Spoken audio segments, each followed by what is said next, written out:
You know Gray Bar for electrical parts, but there's one more thing you may not be thinking of us for that can help maximize your next project's total value. Our pre-project planning services are designed to help you win the bid, save on labor costs, and keep your installers productive across your entire build. The sooner you call us, the better. Because when we're there from the beginning, we can anticipate your needs and help you solve problems before they become problems. Yep, Gray Bar does that.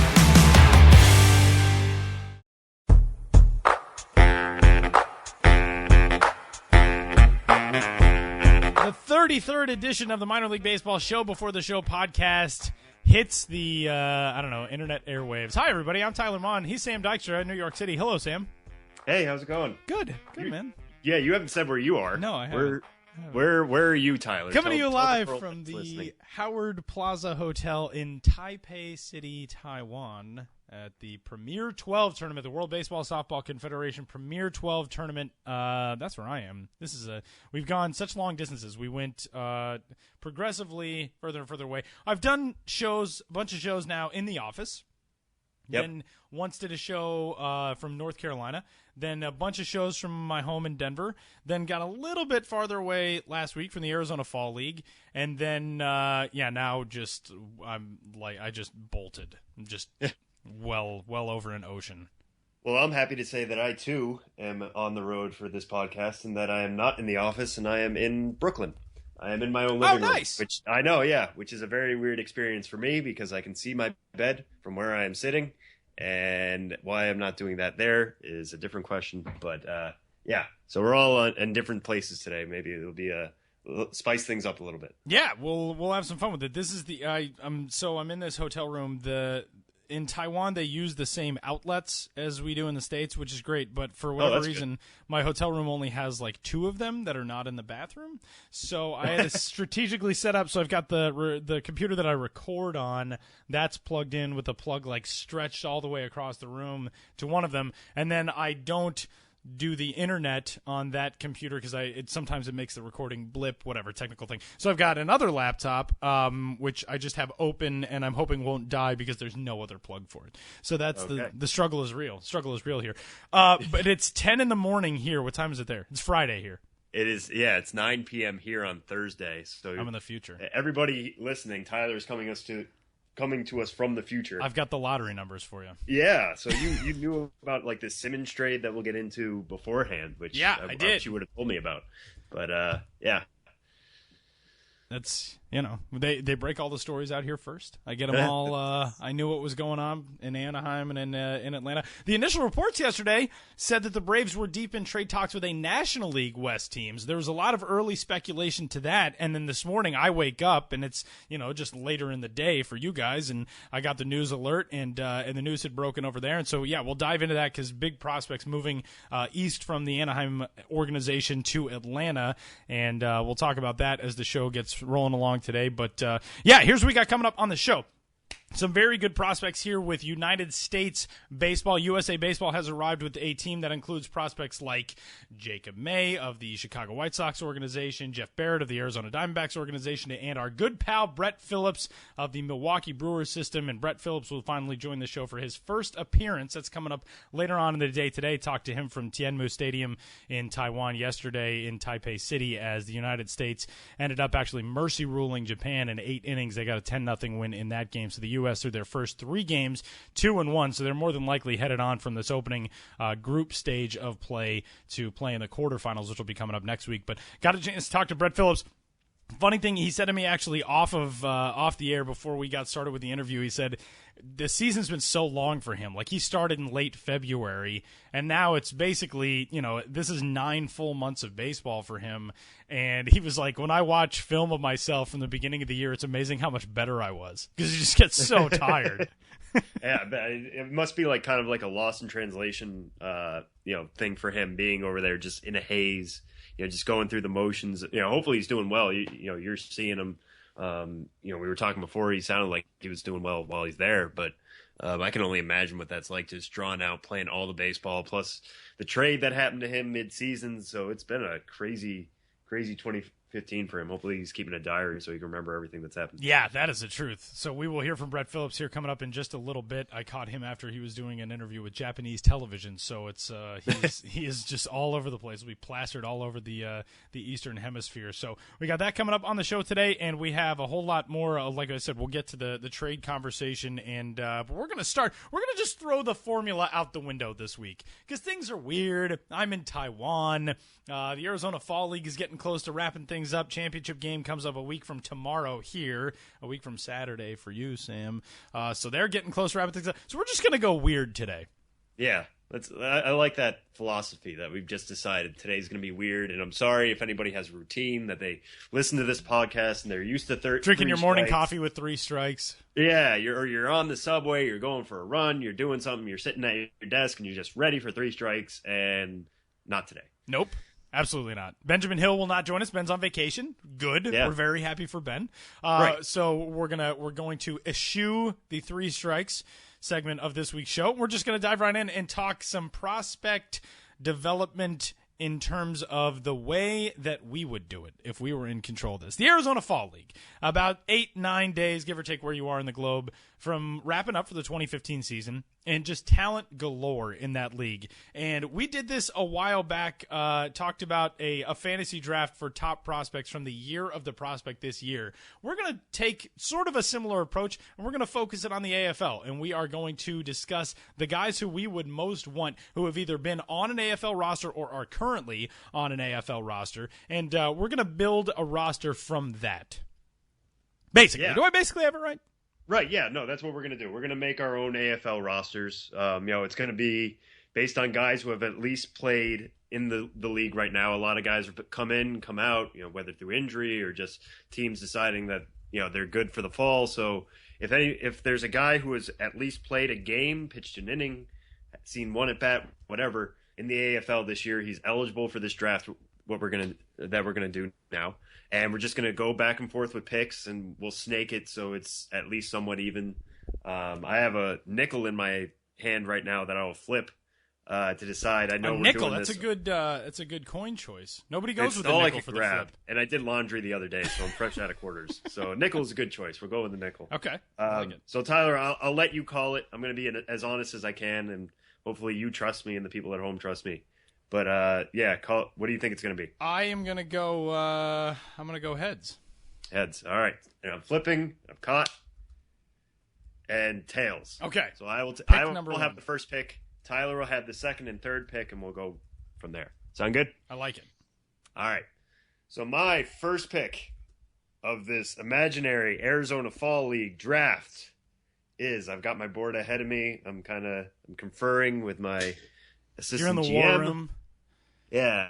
I know he didn't play much this AFL season, and I know he didn't particularly do well in this AFL season, but I really like to shore up one spot, and I think it's got a very high drop-off. I really like this guy's defense. I'm going to take J.P. Crawford of Philadelphia Phillies. He's going to be my shortstop.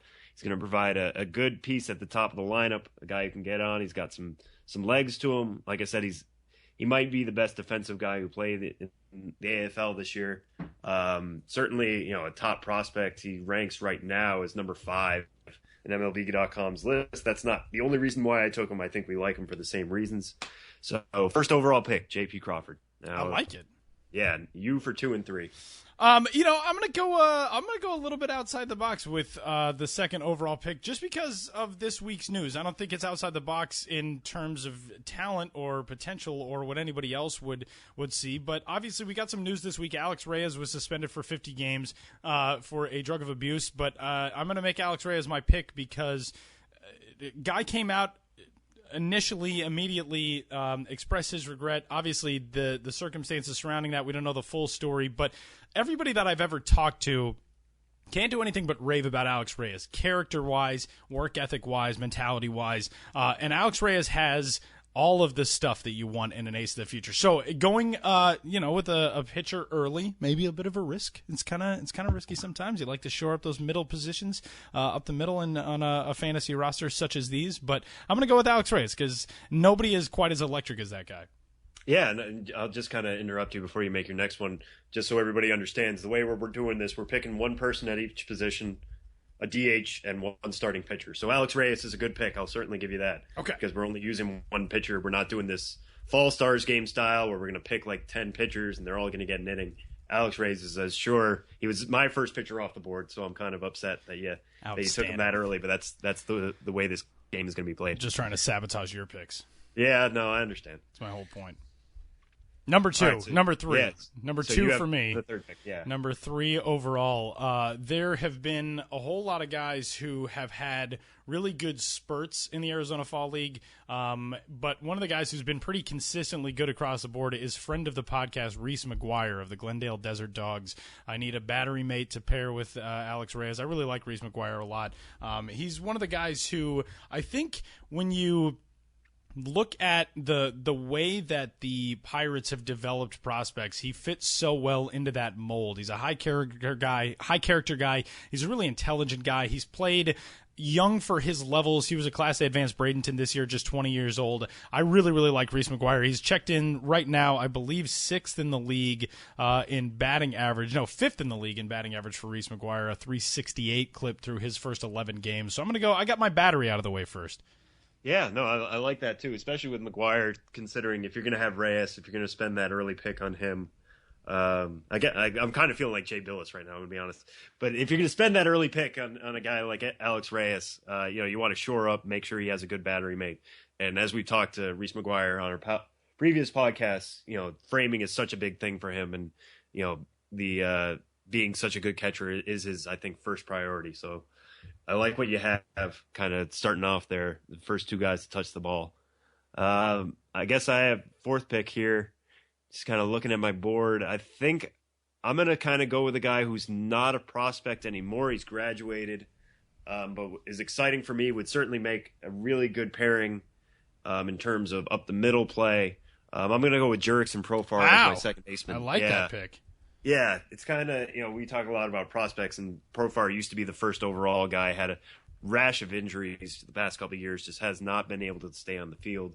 But if we're going to make a team, for the Fall League, he's showing his health. His name keeps coming up in trade rumors for teams looking for shortstops or middle infield help. So I think that pairing of Crawford and Profar, it's going to be tough for your team, no matter who you pick next, to hit it up the middle anyway. So yeah, that is very true. I like what I've got so far. You're already just holding all my guys back. My slap hitters ripping everything up the middle. Actually, I don't even have any hitters on this roster yet, except for Reese McGuire, who's not a slap guy. I like that pick, though. I got to talk to Jurickson Profar after the conclusion of the Fall Stars game last week, and the thing that he said that stuck out to me most was, I asked him, how good does it feel just to be out here and be feeling healthy, be feeling good, be feeling confident? And he was like, it just feels like it's been too long. I just want to be out here. And the fact that he is healthy, and he looked so smooth, he looked so fluid, it looked like everything was coming back easily to him. That's an exciting thing. If you're somebody who loves the prospect game, the prospect world, to have Jurickson Profar back and feeling healthy is very exciting regardless of who your team is. Yeah, and I should kind of add that he's only played, I think, DH so far. But, in this fantasy roster of mine, I'm going to give him the first rollout at second base. So we'll see how that goes. All right. That could backfire on me, but I'm gonna try it for now. I like it. I'm going to stick in the middle infield as well and go with Christian Arroyo, who has had a very, very good start to this AFL season. He's the number 2 prospect in the San Francisco Giants organization. And again, another young guy. He's only 20 years old, but through his first 16 games, an OPS of 891. He started 15 of those at shortstop. Needs some work with the glove, but is a very, very solid middle infielder. He can do everything defensively, makes all the routine plays, and we know that he can hit. This season with Class A Advanced San Jose, 304 average and an 803 OPS in 90 games. So I'm gonna grab my shortstop with the third pick.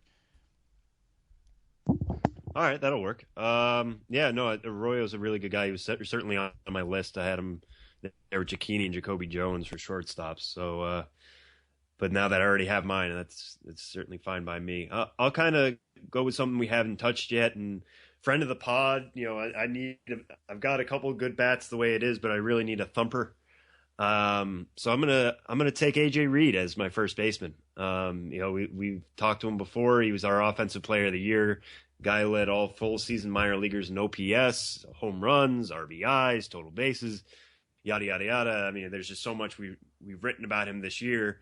I've got a piece coming out this week on Toolshed about the ISO stat, which is slugging percentage minus batting average. And he was second among top prospects behind only Joey Gallo in terms of ISO, which shouldn't be surprising. But then when you look at him, MLB.com gives him a 60 grade for his power. And through the metric I kind of used, if you get a chance to check it out, it'll be out Friday. He even overperformed what should be a 60 grade and was performing more like a 75 grade power slugger. So I think AJ Reed didn't have the best fall league, obviously. The hit 231, had a 711 OPS. A little bit of that is, getting to play again after a very long season for him at high A and double A. But he'd certainly provide that thump, and we'll make our rosters or lineups later after the break. But he'll certainly be a solid 3 or 4 hitter for me. I like AJ Reed is one of those guys who, when he comes to the plate, everybody starts to take notice. Everybody wants to see what he can do. And you set that reputation for yourself over your first couple of professional seasons. He wins every minor league offensive player of the year accolade across the board this year. Yeah, not a bad one to have. I'll stick in the same sort of power vein, and I'm gonna take Adam Brett Walker the second. Brett Walker 2, AB Dub 2 is a hulking guy. I talked to him after a game in Scottsdale last week, and you see the athleticism instantaneously when you watch him hit, when you watch him in the field. He's only started 5 games in the outfield so far this AFL season, but he has the makeup of what you want a power bat in the outfield to be. And he's been able to hit with a pretty consistent average as well. He's hitting 300 during the AFL season. We know how hot he started this year. He was the minor league home run leader well into the summer and then tailed off a little bit toward the end. But that was one of the things I asked him. You started off so hot, kind of cooled, but now to be finishing well, how good does that feel for you? And he said, I'm just trying to get out here and make sure that I finish on a good note, because when you extend a season out that long, that's the aim of the AFL. You want to go out and make sure that you're able to put together a solid showing there, because you're going against some of the best talent in all of minor league baseball, and you're doing it at your most exhausted point of the year. But I really, really like Adam Brett Walker II. He's always good for us to talk to, and he's just a dynamic guy. He's a really, really interesting bat. So I'm going to take him and try to match your power. I don't know if anybody matches AJ Reed's power, but I'm going to try to match it that way. No, if you're going to try to do that, if we're going power for power, that's certainly the way to go. I had him down as my DH, actually. So I'm going to have to find somebody later. I'll go later with my DH pick. Good. But my whole point is just to steal all of your guys. Right, yeah. No, I'll give you certainly points for taking ABW from me. While we're on the topic of him, just a quick story on him. I got in touch with him for a notebook I did a couple weeks ago. And I had his number, so I gave him a call after missing a couple of his calls. And I think I freaked him out because he just answered the phone like I was some insurance salesman. He's like, hello. And then he was the nicest person ever. So my interactions with him, and it sounds like with yours too, just make up off the charts. Really nice guy. Really Absolutely. Good teammate, nice to get along with, all that kind of stuff. If we're going power for power, I know you already have your catcher. I'm going to go with the guy who's kind of the story of the AFL season, at least for me so far, at my catcher. I'm going to take Gary Sanchez. Okay. It's between him. Once you took McGuire, it was between him and Wilson Contreras, another really good bat, obviously, for the Cubs, Southern League batting champ. But what Sanchez is showing, all of us right now in the AFL is that he's ready to hit. He's ready to be a major league hitter. 299, 329, 649 slash line. Obviously, that 649 stands out all the more. Leads all AFL players in home runs with 7. He's played 18 games. He's playing mostly behind the plate. We saw the Yankees make a move this week, trading John Ryan Murphy to the Twins for Aaron Hicks. A lot of people, I'll include myself in that, believe they did that with the idea that Sanchez is ready to take over at least a backup role earlier in the summer this year in the Bronx than previously thought. So clear hurdle for him. They think he's ready. I would say he's ready. I think him and Reed, either the 3-4, 4-5, whatever I decide to do later. I'm excited to have them, and I think Sanchez, he's got some defensive work to work on. He's certainly got the arm. Everybody talks about that when it comes to his defense. But I'm excited to have his bat in the lineup. Yeah, that's a good pick too.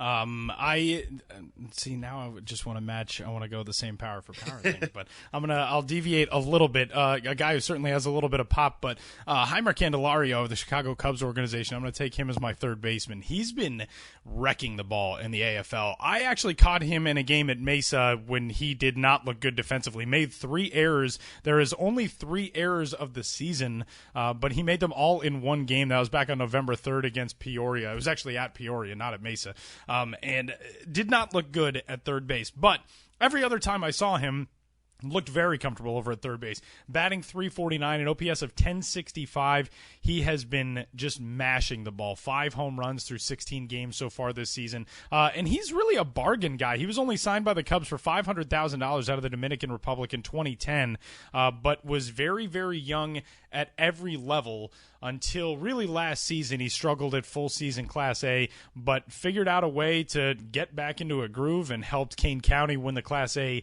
Midwest League Championship, and since then has really taken off. This year spent the majority of his season at Class A Advanced Myrtle Beach, moved on to the Southern League in the Tennessee Smokies, acquitted himself very, very well there. 46 games, he's just 21 years old, but he OPS'd .841. So I like Candelario. He's a pretty good offensive profile for third base, and it seems like he does the things that you need to do to get done at third base. I don't think a spectacular, I mean, he's not going to be Mike Schmidt, but he does everything adequately at third base. So he's my other corner guy. Yeah, I'll give you that just because when I was trying to formulate these lists, trying to find third baseman, there are a couple of guys. Obviously, I'll pick one of them later, so I won't tip my hand on that. But I think third base is not a place where the AFL is particularly deep, and Candelario is that guy who kind of stands out. I think other than that 3-error game, you're right. He's been having a very, very solid autumn. And so I'm going to I guess ABW was picked, so we've kind of shied away from the outfield spots. I have 3 open outfield spots myself. So I am going to take somebody who was one of my favorite tool shed pieces of the year. Let me just, yep, there he is. Okay. I'm going to take Rangers prospect Lewis Brinson as my first outfield guy. Brinson obviously did very, very well this year. Started out the year at High Desert, tore the cover off the ball there, and then went on to Frisco. And the Rangers decided he was doing so well there that they were going to bounce him all the way to Round Rock at the age of 21. He finished the year with a 1.004 OPS. I think he was only one of 3 full season minor leaguers to do that. Hit 20 home runs, stole 18 bases, finished the year with a .332 average, across all levels. I think he's one of those good mixes of speed and pop. At the same time, the just hitting ability he showed this year, is something that the Rangers have been looking for him to finally all come together. He's a first rounder in 2012. They gave him a little extra time in the AFL this year, sent him off fairly early. He only got 11 games in, hit 300 while he was there. So, the skills certainly translated. Had 6 extra base hits, 5 steals, doing the same sorts of stuff all over again. There's some questions whether he can play center or if he's going to be sticking to a corner outfield spot. He certainly has a good arm. He could profile and right. He could be in center. We'll see how the rest of my outfield works out, but I like him as a kind of jack of all trades out there, a good offensive guy to have. So, yeah, Lewis Brinson. That's a really good pick. Brinson, the Rangers have so many guys who are just so toolsy, but he's toolsy in a way where he is starting to really figure out just how good he can be, I think. And that's when prospects really go from being potential to being scary and be close to the major league level as well. What you kind of said a minute ago, Sam, about third base maybe not being the deepest spot in the AFL, I think outfield is the inverse of that. You look at all the talent throughout all these systems outfield-wise, and guys are just, every roster seems like it's loaded with top prospects outfield-wise. I have a list of like 75 of those guys, so instead of doing one of those, I'm going to go with a first baseman. Rowdy Tellez in the Toronto Blue Jays system. I'm going Rowdy. That's fine. I'm fine. I really, really like Rowdy Tellez. His bat just seems like something that is on the verge of exploding. And a young guy, again, and I talked to him for a story we had up, one of our AFL notebooks. When I talked to him for the Salt River team, he said, I'm used to playing up. He's one of the youngest guys in the AFL this year. That's what he's done throughout the entirety of his baseball career. And this year, holding his own in the AFL. 281 average, 4 homers, 15 runs batted in, an 819 OPS in 16 games. But Tellez is a very, very young guy, and just seems like he's there in order to soak everything in. He's 20 years old. He said he loves talking to the guys around him, trying to figure out how they approach pitchers in different counts. He'll talk to pitchers and see how they approach hitters in different counts. One of the best quotes that I got while I was down there, he said, sometimes you'll talk to a guy, then you'll see him later on in a minor league season, and you'll kind of have that in the back of your mind of how he's going to pitch you. And then when you get a hit, it's because he didn't remember that you had that conversation. But I really like Rowdy Tellez. He's going to be my other corner infield guy.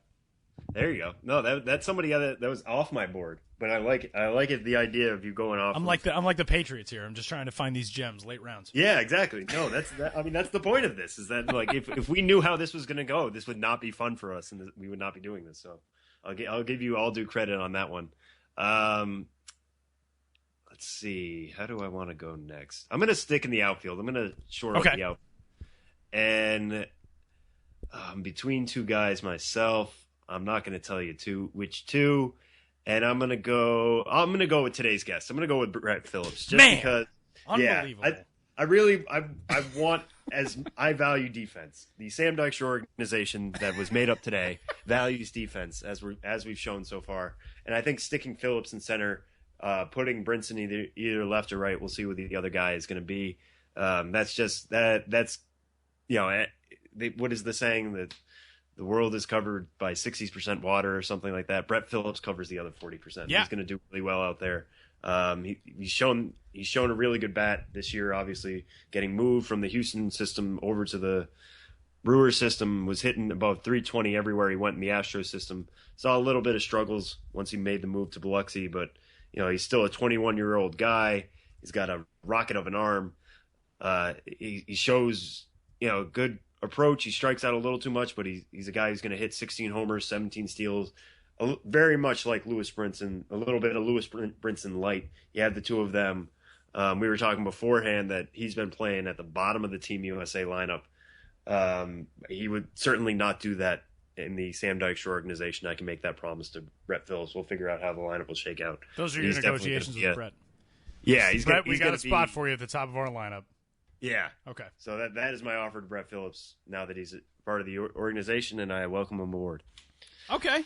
Then I feel like I got to get a center fielder here, and I'm going to go again. This will be not at all surprising for me, but it'll be maybe somebody who is not quite on everybody's board. But can I say it before you're going to say it? Yep. Is it Tapia? Yes, it is Tapia. Yeah. You better believe it's Tapia. Synergy here is just amazing.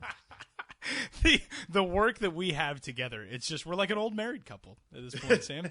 Yeah, absolutely. Raimel Tapia.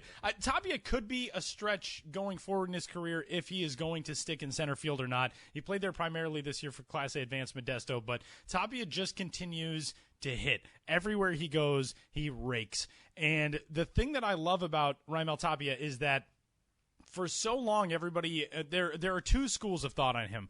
A lot of the advanced scouting community loves Tapia. They love his approach. They love the way that he's able to find his way on base. There are a lot of old school baseball people who don't really like Tapia because he is unorthodox a little bit. He has a very strange two-strike approach in which when he gets down to 2 strikes, he completely changes his batting stance, goes into almost a Bagwell-like squat, and kind of tries to explode out of that to defend the strike zone against a 2-strike count. You don't see that very often, but with Tapia, for so long, everybody's been telling the Rockies and been telling him that it's not going to work, and it just continues to work. And again, he's another guy who really has no business age-wise being around all this other talent, very, very young, but batting .314 and 800 OPS, he continues to just excel at the plate. And he has seen a lot of time at center field in the AFL. He saw a lot of time in Modesto in center field, but a left-handed hitting guy, 21 years old. I love me some Tapia. You know I love me some Tapia. I know. You called that pick before I called that pick. Yeah, I was ready to call that pick beforehand, and he I was should have on just my taken him board. first overall to get it out of the way. Yeah, well, it's all right. You were going to get him at some point. Like, you were going to like him more than Yep. I was going to like him. Yep. So no matter what, you were going to get him at some Absolutely. point. He was on my board, but not that high. I'm looking at it now. I don't have a pitcher yet. Should probably shore that up. I know you've already used up your pitcher, but I might as well talk about mine. I'm going to stay in the Cardinals organization with another guy I really like from Toolshed because I write about people I like. But Luke Weaver, a guy I'm going to make him my starting pitcher. Okay. There's a couple good options out there. I really like Josh Hader. Dylan Bundy was there. He's hurt. But as far as talent-wise goes, we all know how good he is once he's healthy.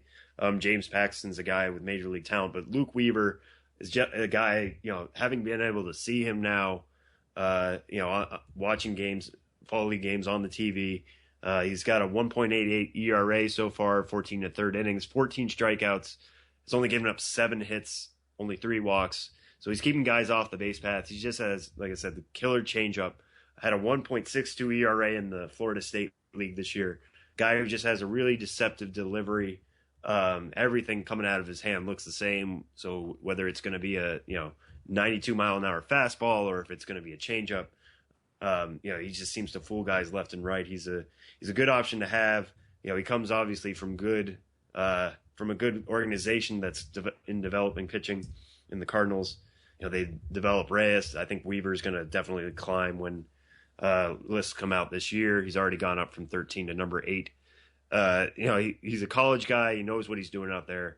And, he's just somebody who I think is very reliable as far as AFL goes. And I'll be interested to see what happens next year when he climbs up a little bit, gets some more hitters parks than what he was facing in the FSL. But, I feel solid about Weaver at the top of my or getting on the bump for me. That's not a bad thing for the Cardinals to have.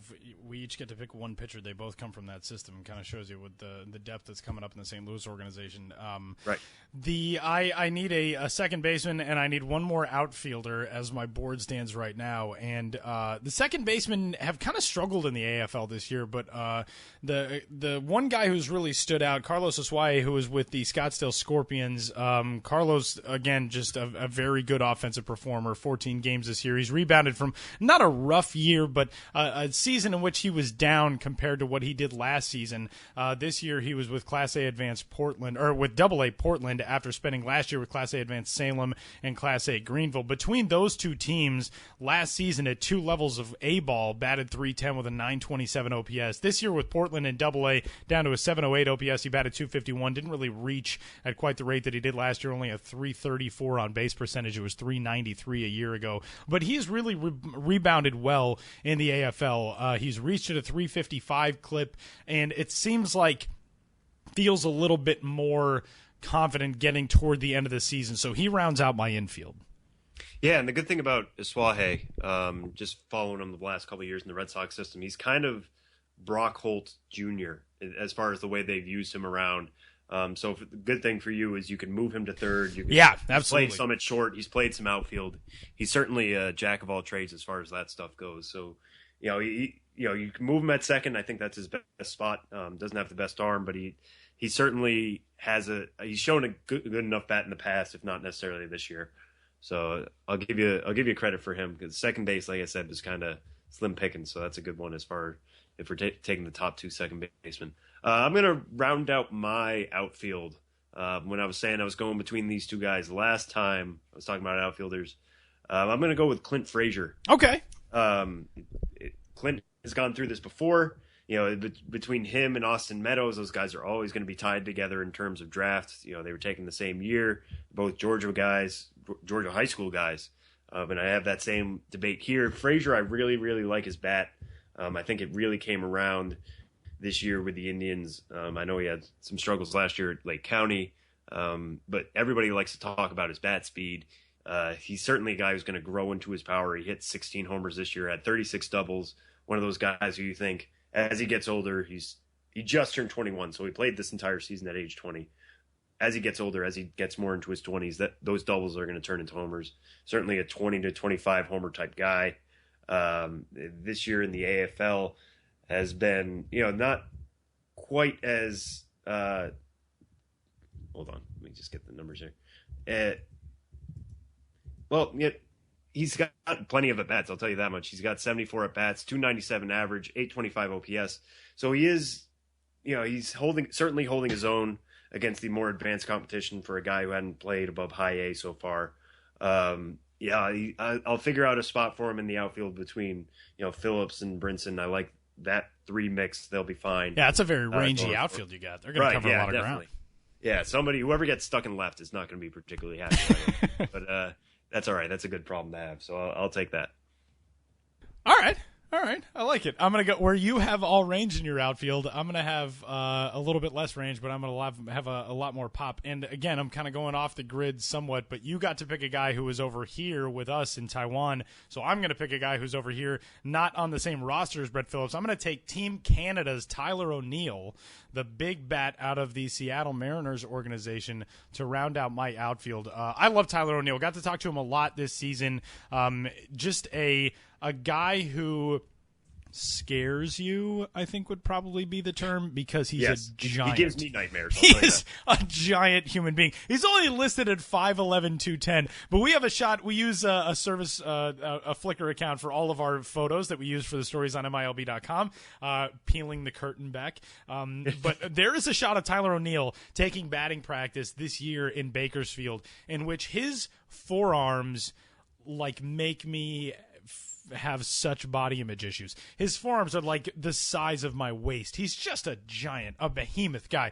And I love Tyler O'Neill. Again, we're building this team around character guys. I like good character guys here. O'Neill is he's a good attitude guy. I like the fact that he is somebody who's gone out and played for his national team twice over the last 4 months now. He played for Team Canada in the Pan Am Games as well back in July. And so I like somebody like that who has that commitment to all things baseball. He did the AFL. He's doing the Premier 12. He did the Team Canada thing for the Pan Am Games. And, oh, by the way, he went out after the All-Star break this year and hit approximately 7,000 home runs, I think was his actual split after the All-Star break. No, his second half line for Class A Advanced Bakersfield this year in 57 games prior to the All-Star break, a 240 average, a 754 OPS, 14 homers, 39 driven in, all very decent numbers, pretty good for the California League.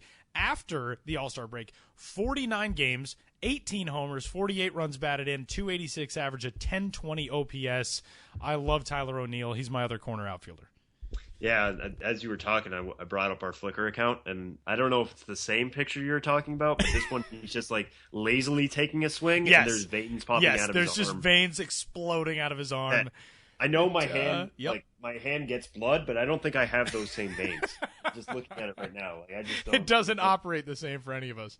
No, it's just like the left arm just kind of lazily drifted back over his head. Is that the one you're looking at?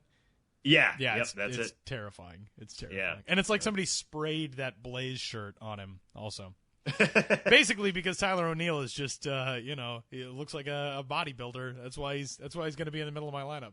Yeah, there you go. That's a good one to have. All right, I'm kind of looking over my lineup right now. I think the only thing I don't have is the DH. Oh, I don't have a DH and a third baseman. So I'm going to take my DH first because I'm more prepared for that. I'm going to take Dominic Smith, and I'm actually going to go kind of back engineer this. I'm going to take Dominic Smith. I'm going to move him to first, and I'm going to make AJ Reed the DH. Okay. Because I trust, AJ Reed. Everything you hear about him is that he can handle first. He's okay there. He can certainly justify his spot there. But Dominic Smith is actually a pretty good defensive first baseman. He's certainly nimble for his size, so that infield, that we talked about that I have right now, he's another plus infielder over there. A guy who really struggled coming out of the gate this year at St. Lucie. Wasn't necessarily showing the power, wasn't necessarily showing anything really, but ended up finishing the year with a 305 average. Really turned things around, got things figured out. Spent half the year as a 19-year-old, then turned 20. So he's playing kind of young for the league anyways, and then it's just come to the AFL and tore the ball off, done really, really well, played 12 games, had a 385 average, a 519 OBP. This is a guy who's walking more than he's striking out, 12 walks, 7 strikeouts, 5 extra base hits, 4 of them doubles, a homer. He's not quite grown into his power yet. He's a first base guy. Like I think I said, he only had 6 homers this year. So he's not that stereotypical guy, but with Reed and a couple of the options I have, I think I have enough power the way things are going now. Smith is actually a guy I would love to put, kind of that Eric Hosmer role, or a couple other teams that do this, but I'd love to put him higher up in my lineup, maybe in the 2-hole, just because he is a guy who can get on base. He's certainly a guy who's willing to make contact and has a good knowledge of the strike zone. So yeah, I'm going to go a little different, and I'm going to pick him as my DH technically, but I'm going to make him my first baseman. I like that. Also. I'm going to steal a page from your playbook, and I think I'm going to reverse engineer my lineup based on this final pick also. There are a handful of guys who I've got in this spot. You're all done with picks, right? I still have a third baseman. Oh, you still need a third baseman. Okay, well, none of my guys left are third baseman, so I'm going to just give you all of them who I'm debating between. And I think I will give you the guy who I believe I'm going to take first, and that's Adam Engel from the Chicago White Sox, who has had a blistering AFL season so far. Adam Engel is a prospect who a lot of people didn't really know what to make of him coming out of school. I think the debate with Engel was always, is he going to be able to hit enough? What is his offensive profile going to look like as a professional? Ever since he came out of school when he was at Louisville, that's always been the knock on him. Only hit .265 with 2 homers in 3 years in college and fell all the way to the 19th round, but the White Sox got him, and ever since then, he's acquitted himself very, very well in pro ball. This year in the AFL, though, he has blown up. He's batting .418 through his first 16 games this season. Very, very fast. He set the Australian Baseball League stolen bases record last year, so a very fleet-footed guy. I really, really like Adam Engel. I'm going to take him. I'm going to put him in the outfield, and I'm probably going to move Tyler O'Neill to the designated hitter spot. Get him some rest. Let him lift in games. Do all the things. Get him some muscle milk. That's what we need in the dugout on this team. But I love. There's a couple other guys who I really, really like that I saw in the AFL who were not necessarily on my radar before I was in Arizona last week. I really like Roman Fields of the Toronto Blue Jays. Fields has an awesome story too. Yeah, very, very good story. His numbers have not been eye-popping throughout his professional career so far, but he has looked outstanding so far in the AFL. So far in that league, 12 stolen bases, that leads the league. 4 triples, that leads the league. But the thing I really like from him, he's walked 14 times. That's third most in the league this season, and his speed is ridiculous speed. MLB.com scouting scale, of course, which goes from 20 to 80 as they all do, has Fields graded out as a 70 with his run tool, and it's as good as anybody I've seen in recent memory. I mean, it's not Billy Hamilton speed, but he is very, very quick. There's a guy over here on Team USA at the Premier 12, and Jacob May, the Chicago White Sox, who has comparable speed. And Jacob May's speed is basically double plus or even better. That's kind of what it feels like with Fields as well. Every time he took a jump, every time he took a lead and got one of those quick first step releases from first base, he was into second base 2-3 steps ahead of every throw on the bags that I saw him swipe. So I really, really like Fields. I also really like a Miami Marlins prospect who got his moment in the sun during the Fall Stars game, and that's Austin Dean, who's another outfielder. And Austin Dean is kind of somebody who is probably not in the conversation of, even in the Marlins organization. I mean, he's definitely one of their top prospects. He ranks 6th overall according to the MLB Pipeline rankings. But again, similarly to Fields a little bit, hasn't put up the most blistering of numbers so far, but you could tell just has a very well-rounded game. He hit the inside the park home run early on in the Fall Stars game last Saturday. I really like Austin Dean. He's a fun player to watch. So those are the two guys I'm not going to take, but I'm going to take Adam Engel. Well, the thing I like about Adam Engel, having done a notebook on him, having talked to him a little bit, he knows exactly what he has to do. I mean, I think he said something like, if I could just turn on hitting, I know I would be the complete complete outfielder that every organization wants, and that the White Sox are looking for. It's obviously not that easy. Right. One of the toughest things you can do in sports is trying to hit the ball. But he has a great Twitter name, which is Man of Steel _10, and that's Steel with STAL. This is a guy who stole 65 bases this year. I think somebody did a story this year about him being at Winston-Salem, and one of the coaches legitimately called him Superman. Yeah. The way he's able to fly in the outfield and make all the acrobatic catches and do everything you want out there. Yeah, he was one of our White Sox organization all-stars. Yeah, that's what it was. That's what it was. So he's definitely a guy who certainly embraces that, and he's certainly fun to watch. So I guess I'm going to wrap this up with a third baseman. Again, kind of talking my way through this because we're basically done here. But I'm between Renato Nunez and DJ Peterson, and I think I'm going to go with Nunez. Nunez is a guy, he's kind of formed a little bit of a Bash Brothers thing with Matt Olson in that system. Guys who played at AA Midland this year. He hit 18 homers, had 23 doubles. Yeah, he's not necessarily the best guy in the field. I think I have enough to cover that on the infield. He's MLB.com's 10th overall third base prospect. Certainly has a lot of thump. I think as he gets older, he's only 21 right now, going into his age 22 season. As he gets older, he's certainly going to be a guy who can approach 25 homers. We'll see what happens when he hits the PCL potentially next year. But I think I will certainly have him covered on that side of the infield with him playing next to J.P. Crawford. I think he's worth a tryout there in the 7-hole, something like that. So, I'll round out our picks with Renato Nunez. There are very few guys I like watching just hit as Renato Nunez, as much as I like watching Renato Nunez. I got to see him on the backfields in spring training, and the way the ball comes off of his bat, everything he hits, he finds the barrel and just obliterates. Even the outs are loud outs. He's one of those guys who, when you stand near the cage during batting practice, it's like uncomfortable because it's so loud. Yeah. Well, I mean, the good thing is, hopefully that'll turn into real power, raw. He's got that raw power. It's one thing to have it on the backfields in batting practice. He's got to start turning it into the games a little bit more. But some encouraging signs, at least this fall league season, I would think. These are good teams. I like these teams. Oh, no, this came out exactly the way I hoped. I'm pretty happy with mine. Yeah, me too. I was surprised at some of the stuff he took. I feel like, this is only a 2-team league, so these two teams, Sam and I are going to pair off against each other for 162 games. We're going to go full Major League schedule, just playing against each other. We're definitely going to gather these guys together to make this happen. This is absolutely going to happen. Yeah. Hopefully they're okay with being drafted into a league they did not sign up for, nor could we pay them for. But, it's all for the fun of the game. Yeah, absolutely. That's what everybody does it for, right? Here's my roster one more time, and then I'll have Sam run through his. I've got Alex Reyes. He is my pitcher on this roster. Reese McGuire, my catcher. Rowdy Tellez is at first base. The middle infield for me, I've got Aswaye at second, Arroyo at short. Heimer Candelario is at third. And the outfield looks a little bit different because I moved Tyler O'Neill to designated hitter, but I've got Adam Brett Walker the second in one corner, Raimel Tapia in another corner, and Adam Engel in center field because he is Superman. So that's I'm happy with this squad. I like it.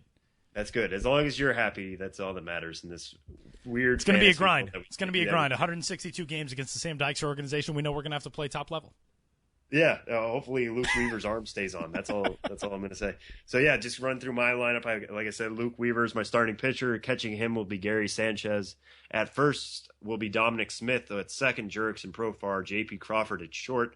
Renato Nunez, as I just said, at third. In the 3 outfield spots to be determined. I'll still figure out how this is all going to shake out. I think we're going to go Clint Frazier in left, Brett Phillips in center, Lewis Brinson in right. That's TBD, and we'll see how that goes. And then at the DH spot will be the thumper himself, A.J. Reed. I like it.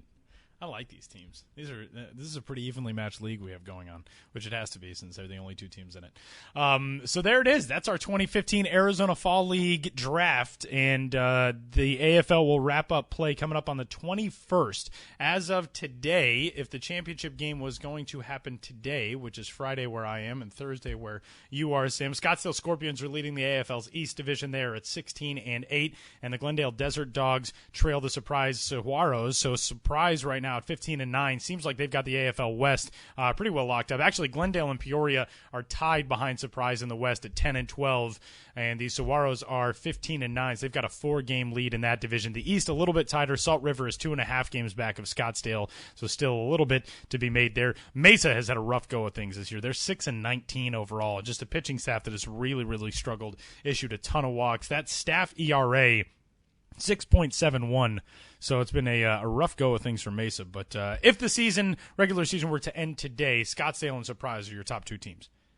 Yeah, that Mesa team, I know we've texted back and forth about them while you were down there. I imagine nobody wants to see each other from that team ever again. Yeah. Yeah, I think you're right. They'll just have stories to tell their children and each other every time they cross paths, hopefully in the majors, some of those guys, and just be like, you remember that one fall? Yeah, we don't want to talk about it. Remember that one Mesa season? Ugh. And that team, that team has a good amount of talent. Jake Bowers from the Tampa Bay Rays is on that roster. Again, Candelario is there. Austin Dean is there. Chad Hinshaw is there. Chad Pinder, Renato Nunez, Daniel Robertson. They've got some good bats. They're hitting .263 as a team, which isn't bad. bad, but they have really, really struggled on the mound. And again, a 6-19 record, a 6.71 staff ERA. So don't worry, Mesa, hang in there. It's another couple of weeks, and again, it's good experience for everybody no matter what. So those are our Arizona Fall League dream rosters for the 2015 season, and one of the members of the Sam Dykstra organization is over here in Taipei with USA Baseball. Brett Phillips of the formerly of the Houston Astros system, now the number 2 prospect in the Milwaukee Brewers system, joins the 33rd edition of the Show Before the Show podcast next.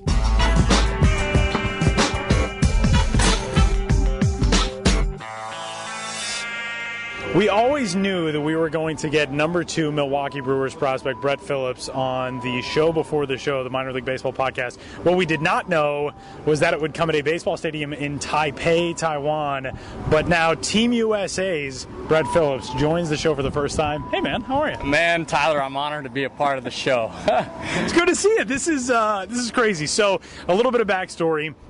You have been a member of this team now for a couple of weeks. The United States putting together a team for the Premier 12 tournament, which is put on by the World Baseball Softball Confederation. Kind of a tournament that'll eventually, they hope, factor into Olympic qualifiers 4 years down the road, all that kind of stuff. We're not going to talk about all that. We're going to talk about how you got here.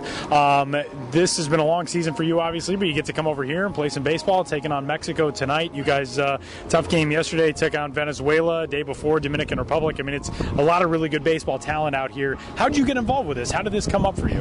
You know, I was going to the Fall League, so I had my mind set and eyes set on the Fall League and performing there. And, you know, a couple of days before I went out to the Fall League, I get a call from Paul Cedar, who's the CEO of USA Baseball. And, you know, he called and asked, he said the Milwaukee Brewers were okay with this, you know, opportunity for me to come over here to Taiwan and be in the Premier 12 tournament, and it was up to me if I wanted to join, and you know, I was 100% in, and you know, I'm excited for this experience. It's been awesome so far, and you know, I'm just taking it day by day over here in Taiwan. How cool is this? I mean, you guys, this is a team that's comprised of guys from a lot of different organizations. I mean, basically every major league club, it seems like, is represented in some way here on the U.S. team. And you guys got together in Phoenix and Scottsdale a few weeks ago, started working out. And it really, everything that everybody says about playing for Team USA seems like it holds true. You come overseas, you got that USA across your chest, it means something more. How cool is this for you guys? Oh, man, it's awesome. You know, it starts with Willie Randolph as a manager, which is, you know, awesome having his experience above us and him being a 10-year plus big leaguer. And then, you know, like you said, getting to wear USA across your chest every night, come out here playing for the USA with the flag on your right shoulder. It's been awesome, and I'm so excited to be here representing the USA. I just hope we can bring home a gold for our nation. What's the adjustment been like? You guys flew over here last week. I know I was talking with a couple of guys on the training staff who said they basically told you when you got in, stay awake, try to go to bed at a normal hour to go to bed, get a good night's sleep. Have you guys felt like you've adjusted pretty well to the time difference and jet lag and all that? Yeah, we had 3 days to get used to the jet lag and the time difference. It was a 15-hour flight over here, so that was the longest flight I have been on. But you know, the tournament gave us a good amount of time for us to get in, settled in, played a couple exhibition games, which was fun. But you know, we're here. We're 3 games in. I feel like we're up to our standards. We lost a tough one yesterday to Venezuela, but you know, tonight against Mexico, I feel pretty good about the rest of the tournament going forward. You had a moment against Chinese Taipei in which you joined sort of the Eastern culture of baseball bat flips. You hit a monstrous home run in an exhibition game against Chinese Taipei, and you unleashed like Bautista-esque in the bat flip. Take me through the moment and the mental process leading into the bat flip go. Oh, man, that was awesome. I came in the 7th inning. I went into left field. I hadn't had an at-bat yet. And we come to the top of the 9th. Chinese Taipei was obviously home team. But they're up 3-2 in front of, 14,000 packed stands. And it was 1-0 with 2 outs. And next pitch happened to be a fastball down and in where I like it. And then probably hit one of the further balls of my life. And next thing you know, I'm 2 steps out of the box and the bat's 10 feet up in the air. You know, I would never do that over in the United States, but over here you have to embrace the culture and, do what they do. And I actually talked to my buddy the day after, who's on Chinese Taipei, and he said, I asked him, I said, hey, was that like disrespect to your team? And they said no, they all loved it. So, I was pretty happy about that. Unfortunately, it was only an exhibition game, so hopefully I'll have the chance to do it here in the regular tournament. And you guys played in front of a huge crowd that night. I know last night I had the call on Japan-Mexico here at Tianmu Stadium in Taiwan, in Taipei, and the crowds are getting into it. I mean, that's a different experience from playing in the Cal League or in the Texas League or wherever you've been in your career. You don't get a lot of those nights in front of 15,000 people. How cool has that been for you guys? That was awesome. That was, I say, the loudest game I've played in my career so far. They had the whistles, they had noisemakers, and every out, every strike, they were cheering like it was the World Series. It was awesome. So, shutting 15,000 Chinese Taipei fans up with one swing was definitely been the highlight so far, but it was a really fun experience. I'm happy to be out here. Let's talk a little bit about the minor league season. Well, let's talk about the AFL first. You got named to that league, a prestigious league. I mean, you go down, you play with some of the top prospects in all baseball, and it's different because you're mixed in with so many different guys from so many different organizations and stuff, and you're in that clubhouse, and you get to learn from different coaching staffs, and you're playing against all-star teams every night, basically. How'd you find the AFL? Oh, I thought it was a great experience over there in the Arizona Fall League. Like you said, playing with the best guys in the minor leagues day in and day out, playing against and playing with them, you learn a lot and you get better. That competition nightly, you're going to see a good pitcher every time someone comes to the mound. So that was a really fun experience over there. I had Carlos Subero, who's my AA manager. He was a manager there in the Fall League, which was good, a familiar face. And then most of the guys on the team I had heard of or had met before. So we had a really fun team, and I was excited. That was a fun time. This has been a long year for you. You went to spring training, got things started February, March. You break camp. I mean, you head out to AA in the Astros organization, putting a good season together, and then all of a sudden trade deadline comes. You're sent to the Milwaukee Brewers, finish up the year with AA Biloxi, a very, very good team. You guys come up just short in the Southern League in that last round. And to look back on this season now and know where you're going into 2016, very highly coveted member of the Brewers organization. This whole journey has been, I would imagine, extraordinarily long, but how exciting is that for you, be going in, fresh start, new system, and be able to go to spring training 2016 looking over the big leagues? Oh, I'm pumped, to be with the Milwaukee Brewers now.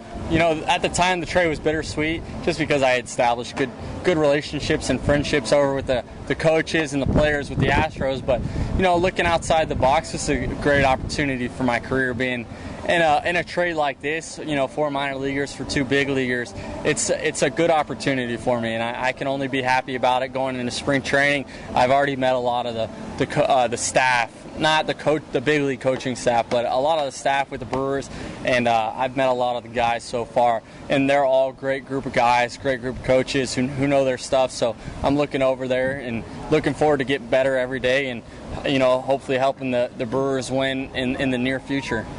What's this offseason going to look like for you? Because it hasn't been an offseason as of yet. You got maybe a few days to rest before the AFL, go down to the AFL, then you're with Team USA, now you're over here. This tournament, depending on how far you guys advance, I mean, if you're going to the gold medal game, that's not until the end of, that's the 21st of November, so that's another, 10 days from now or so. But when you get back home, what's the offseason going to look like going into spring training? Yeah, well, hopefully I get home November 23rd with a gold medal and, take at least a week and a half off. Usually rest is your biggest need after a season, especially as long as this. So I'll rest a little bit, but then after that, I only have 2 months to get after it. And I'm going to get after it in the weight room like I did last year, and also hot yoga. I enjoy, doing hot yoga, getting flexible, and it's good for injury prevention. So that's probably what I'll do. Just try and, take a little time off and try and get as strong and as big as I can going into spring training. International media star Brett Phillips. He was doing a Japanese TV interview a little while ago, and you're plastered all over this continent now, Brett Phillips. Good luck the rest of the way, man. Thanks a ton. Thank you, guys. I appreciate it.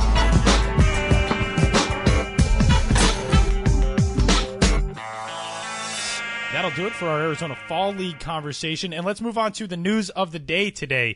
A big trade has gone down in Major League Baseball. It's still, as of right now, actually, no, it is official. As of just a little bit ago, it is official. Andrelton Simmons and catcher Jose Briseño are on the move. They are headed out west from the Atlanta Braves to the Los Angeles Angels, who I believe officially this year are dropping of Anaheim from their name. Take that with a grain of salt because I'm not 100% positive, but I think I read that somewhere. Anyway, they are moved for two huge names for our purposes. Eric Ibar is the major league property that is headed over to the Atlanta Braves in this deal, but the big ones are Sean Newcomb, the top prospect in all of the Angels organization, now moving over to the Atlanta Braves, and Chris Ellis, who was the number 2 prospect in the Angels organization. He has moved over as well to the Atlanta Braves. Atlanta dealing Andrelton Simmons, that's enough of a shock. But now you look at the young arms that the Braves have stockpiled. That's a shock also. I mean, the Braves are loaded now. Sam, what are some of your thoughts on this deal? Yeah, it kind of feels like, so when this first broke, that last night, I think it was the news broke that they were looking at trading Andrelton Simmons to the NL West. And I was Jonah Carey's initial tweet was that it was an NL West team. I'm sorry. Right. Yeah, that's what I was trying to remember who it was. Jonah Carey, big fan. Please write more and more and more. I know Forever. Grantland's gone. R.I.P. Grantland. Love Jonah Carey. Jonah Carey tweeted that, and I was like taken aback because, Andrelton Simmons is such a controllable piece. They have him through 2020. There's going to be escalators in his contract. He's going to be making double digits in terms of millions of dollars or 8 figures at certain points, and I understand that, but this is the guy who's just the god of defense right now in Major League Baseball. A guy who leads, in all the advanced stats, had the most defensive runs saved, according to Fangraphs, among all position players. Just such a really good piece and somebody you can build around, and they shipped him away, and then news broke today that he was going to the Angels, so I was thinking, well, who could the Angels be trading? It had to be Newcomb. Right. Lo and behold, it was. So Newcomb joins, like you were mentioning, Tyler, just the amount of young arms in that system right now. Just listing the guys off who are in the top 10 right now. Newcomb, Touki Toussaint, Kobe Allard, Tyrell Jenkins, who they got in a trade, Manny Manuelos, who they got in a trade, Max Fried, who they got in the trade, Chris Ellis slots in at number 8 right now, who they got in a trade, Lucas Sims, who's doing really well in the Fall League right now. So those are just some really, really big names. And not to mention, those 2 guys slide into the top 10. They bump out 3 other names who were lined up 10, 11, and 12. Ricardo Sanchez was number 10, Mike Soroka was number 11, and Zach Bird was number 12, who they also got in a trade. Yeah, so it's like, what? Right. Ridiculous. It feels right now what they're trying to do is like the Mets model. Right, they exactly. saw what the Mets they're doing were the anti-Cubs model Mets. almost. It's all pitching, and the position players, I mean, obviously are good, but they're going with like a Cubs-level group of prospects, but they're doing it from the pitching side. Again, yeah, like you said, very similarly to what the Mets have done. Yeah, and the thing about pitching is, at least in this situation, pardon the pun, it's not really a pun, but they're just trying to throw them all together and see what happens, because pitching obviously figures itself out much less. There's so much that can go into it. Guys can flame out. There can be injuries. There can be whatever. When we're listing all these guys, these are all starting pitching prospects. So some guys are going to go to the bullpen. Some guys are going to stick as starters. I certainly think that's going to be the case of Newcomb. He's just such a power guy, such a sturdy, well-built guy. I did a tool shed earlier this year about him and how he came through the Northeast, a guy who grew up in Massachusetts, then went to the University of Hartford. So he's not a guy who's used to pitching inning on inning on inning. He had to, kind of be sheltered because of how cold the winters get up here. So he's certainly got plenty of life left in that arm. He's the best of the bunch, but then, Toussaint, if he figures things out, Manny Manuelos already has some time. I'm really a big fan of Tyrell Jenkins. I think he can, if he doesn't make it as a starter, he's certainly a very good back end option. So it's tough for Braves fans. I know a lot of Braves fans are worried because they are punting 2016. The rest of the offseason's not done yet, but it does feel like the Braves are just going to punt again, and they're going to try to go for an Astros-Cubs model where we're going to get another good pick, and we're just going to keep building and see what happens in time for their new stadium. But there is something to be excited for. I would say at least there's hope. They got a lot for a guy who can't hit very well. As much as I said, he's the defensive god. He provides tons of wins on his glove and arm alone. They got as much as they could from a very barren Angel system to as it started with. And, yeah, that's a great point.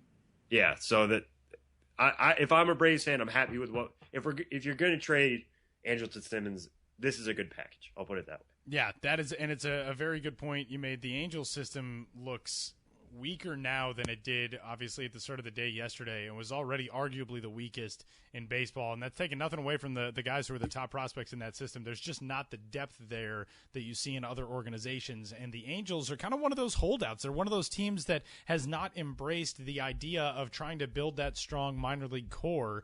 And obviously there was some craziness there in the front office this season with Jerry Dipoto leaving, and the dynamics between ownership and between Dipoto and Mike Scioscia and whatever it was. But the cupboard now looks more barren than it did yesterday, and yesterday it did not look good. So the Angels are kind of the inverse of the Braves right now, where they're putting a lot into 2016, and you add Andrelton Simmons to that lineup. I mean, obviously we know what he does with the glove, but another good offensive asset to have in that lineup in a tough division. Everybody in that division is tough. The Mariners are not going to be a slouch next year, you would think. I mean, obviously from the names they've added over the last few seasons and changing things up in the front office this offseason, they're trying to make a run in 2016. The Rangers were there this year. The Astros were there this year. It does not, and the A's are always there. So it's not any easier in that division. And the Angels now really putting a lot on 2016. Yeah, and the thing about the Angels too, you have to consider, at least when it comes to getting a guy like Simmons, is that they have a decent amount of guys who are ground ball pitchers anyways. I mean, Shoemaker is certainly filling that role. CJ Wilson is a little bit more of a ground ball guy. Andrew Heaney likes to keep it on the ground as much as he can. This is just a guy who's going to suck up all those ground balls that are going to be coming his way. We'll have to see how his bat progresses, if they're going to try to do anything with his bat, or if they're just going to let him be, take what as, the 3-4 win player that he is and be happy with that, build around that. I saw a tweet earlier today from, I think it was JJ Cooper of Baseball America, who said, a lot of organizations think that bats tend to age much more well than defense does. Defense can you can lose your quickness, you can lose your first step. So I don't think it's going to be next year. I don't think it's going to be 2 years from now. It might not even be 3 years from now. But maybe there will be the point where Andrelton Simmons will lose his defensive step and won't have the bat to match. But right now, from where we stand, I think the Angels, they're certainly building towards next year. And that'll be an exciting team to watch. Simmons and Trout in the same lineup, and Cole Calhoun, who's another really good defensive player. That'll be fun for just the Web Gems. The stove, man. Stove is heating up. The stove is hot. Heating up this stove, Sam. Yeah, and the thing about this trade, from our perspective, I love this trade so much just because it involves actually juicy prospects. Yeah, definitely.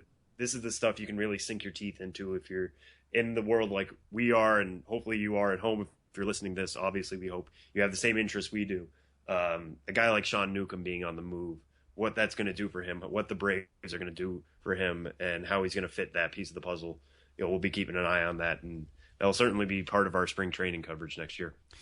It's going to be a fun offseason. It seems like it's when it gets started this crazy. I mean, we already saw a 6-player deal last week between the Mariners and the Rays. We saw kind of a bizarre trade between the Marlins and Pirates last week, in which Miami sent a prospect, as what has come out since via a story from Jason Stark of ESPN, basically as compensation for signing away a couple of executives. It's been a weird offseason so far. It's been a little bit strange, and we're not even to the end of the AFL. The winter meetings are still a month away.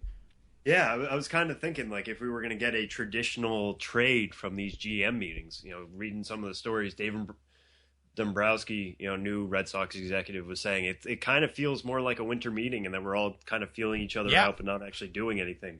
So then, boom, this happens, and this is the stuff we love. It's going to be fun. This is going to be a fun offseason. And, for episode number 33, we're rounding things down, and we are going to be, again, continuing to plug along with the podcast. Benjamin Hill will rejoin us when he returns from his brief hiatus. Where's he, New Orleans, right? He said he was going to New Orleans at some point. I think there was another undisclosed location. Ben's just trying to throw us all off the trail. If you can find Ben, send a picture of Ben. Maybe he's in Taipei. Out on the road in a non-professional capacity to us, to the Twitters. And, where's Ben? we'll play that game this week. Benjamin Hill not officially on the road, but the not officially in brackets, and that'll be the title of Ben's latest sojourn. Yeah, that's gonna do it. I should be back in your hemisphere. I think as of Monday. I think I fly out of here on Monday. So next week, normal podcast. We'll be back. We'll be back in the same normal as far as our podcast goes. Right, exactly. As normal as these podcasts could be. Which, let's be honest, whatever. Is there anything else that we've missed? I don't think so. Nothing too crazy. No.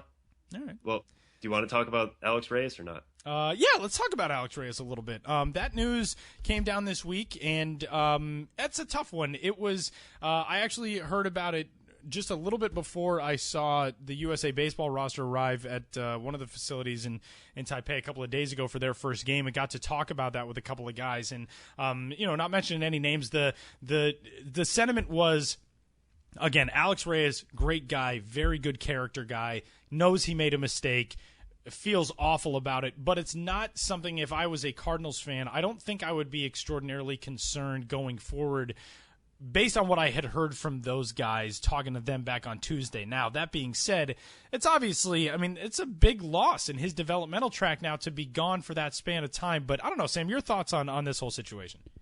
Yeah, well, just to kind of back up, what I'm going to say with words, I'll read his statement. I take full responsibility for my actions and apologize for disappointing my family, fans, teammates, and the St. Louis Cardinals organization. I acknowledge my inappropriate behavior and will accept consequences. Baseball is my passion, and I'll do everything in my power to put this behind me and move forward. So that's a guy who's owning it. He's not claiming it was a false test. He's not, right. Saying I was framed, anything like that. Totally accepted it. The statement came out the second it was announced. So the official announcement was that it was for a second positive test for a drug of abuse. He straight out said it was for marijuana. So he accepts what he's done, and everything we hear is that he's a high makeup guy. This is not something that's a major problem. I don't think it's a slap on the wrist. It's disappointing for us that we're going to miss him for 50 games, which includes some time in the AFL. He was supposed to be in the Fall Stars game and was lifted from that roster just a couple days beforehand. Yeah. So they knew this was coming down. He knew this was coming down. But it's disappointing on our end just because he's a guy we love to see his results come in, especially the amount of strikeouts he has. Those are just fun box scores to watch. And then, you're going to be able to get to see him potentially in Springfield or Memphis next year. Certainly on MILB TV, so that would have been fun to check out. And we still will. That's certainly not out of the cards. And he will likely join, the Cardinals at some point, if not in September, if not earlier. That he's an arm similar to what they did with Carlos Martinez a couple of years ago.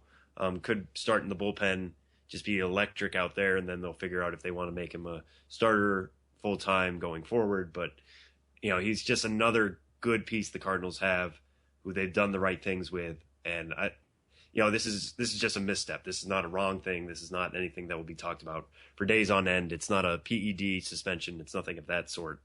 It's just it's a small blip, and we'll move on once he gets back. Yeah, so we'll see Alex Reyes toward the middle of next season. And, it would not surprise you to see a very accelerated line for him once he gets back on a mound competitively in the middle of 2016. So that'll do it for the 33rd edition of Minor League Baseball's The Show Before the Show podcast. You can rate, review, and subscribe to The Show Before the Show on iTunes. Head on over there and give us a rating and a review and bump us up the iTunes charts a little bit. We've been climbing pretty well over these last few weeks, so keep that momentum alive for us. You can tweet us at the podcast. He's at Sam Dykstra, MILB. I am at Tyler Mon. Minor League Baseball is at MILB, and you can also email us your questions, podcast at MILB.com. For those of you who are interested, you can check out this Premier 12 tournament. We've got live streams worldwide. You can find those. WBSC.org is the World Baseball Softball Confederation. So if you're a Brewers fan, you want to get a look at Brett Phillips. If you're a White Sox fan, you want to get a look at Jacob May. If you're a Diamondbacks fan, Jake Barrett's on your radar. Head over and check out the streams. Tons of other prospects prospects as well. Not all ranked guys, but a lot of prospects, a lot of free agents, guys looking for jobs for 2016. So tune in, watch some baseball. If you're an insomniac and you need something to do late nights, early mornings, we got a lot of it coming up this week, remainder of this week and on into next week. So and listen to Tyler. They can hear your voice. Yeah, and you can hear me. I've got Mexico and Korea coming up on Saturday, which will be very early morning Saturday U.S. time. And then I've got the United States and Korea coming up on Sunday, which will be a really, really good matchup. The Korean team is pretty well loaded. I mean, they put together an all-star roster from the Korea Baseball Organization. So the U.S. will get a shot against Korea on Sunday. That comes a day after they'll get a shot against world number 1 Japan. That's on Saturday. So it's going to be a fun weekend over here. Yeah, and like I said, if you enjoy Tyler Mond's podcast or voice on the podcast, the show before the show, try it during an actual game. Try it game style. It's like 2 different versions of the same drink. Maybe you don't like them, but they're there for you. You'll find the one you do like. Until next week, when we are in the same sort of geographic region. Thanks, Sam. Good to talk to you Tyler. from across the globe. Get home safe. Sleep well. I'm gonna have a day now, and you get to go to bed. It's so bizarre. All right, we'll talk to you guys next week.